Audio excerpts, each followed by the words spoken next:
blanket. And then the brother wanted to stand and shout, praise the Lord.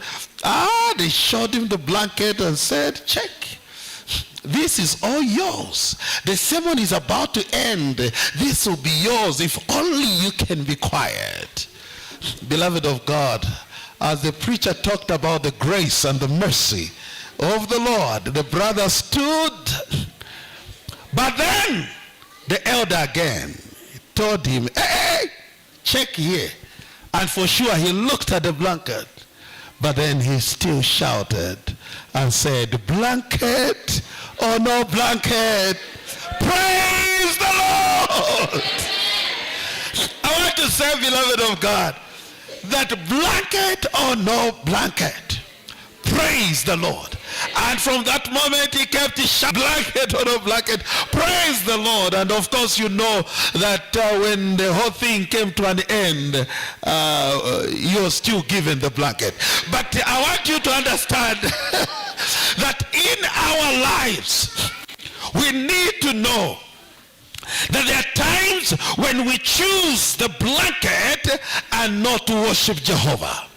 There are times in our lives when we choose the US dollar, the Kenyan shillings, and we say it's better the money than to worship Jehovah. The times we choose our own projects instead of worshiping Jehovah. Sometimes we choose our career instead of worshiping Jehovah. Sometimes we choose our business instead of worshiping Jehovah. Today, my prayer is this one, that may we choose Jehovah to worship him and worship him in truth and in spirit. To worship him not because of what he gives us, but to worship him because of who he is, that he is Jehovah. Oh, beloved of God, in Psalm 27 verse 4, Psalm 27 verse 4, there's something powerful. Psalm 27 verse 4, the Bible literally says that David says that there's one thing I desire in my life.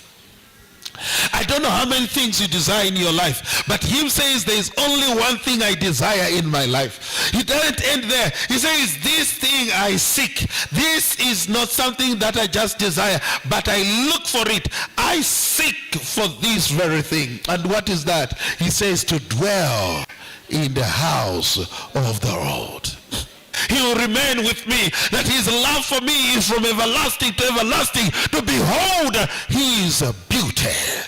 That's all I come for. There are brothers who come into the house of the Lord so that they can be on the front page. I don't know about you, but for David, he says, for me, it's not being on the front page in the house of the Lord. It's to behold his beauty. In other words, when I come in the house of the Lord, my business is not to look at any man around.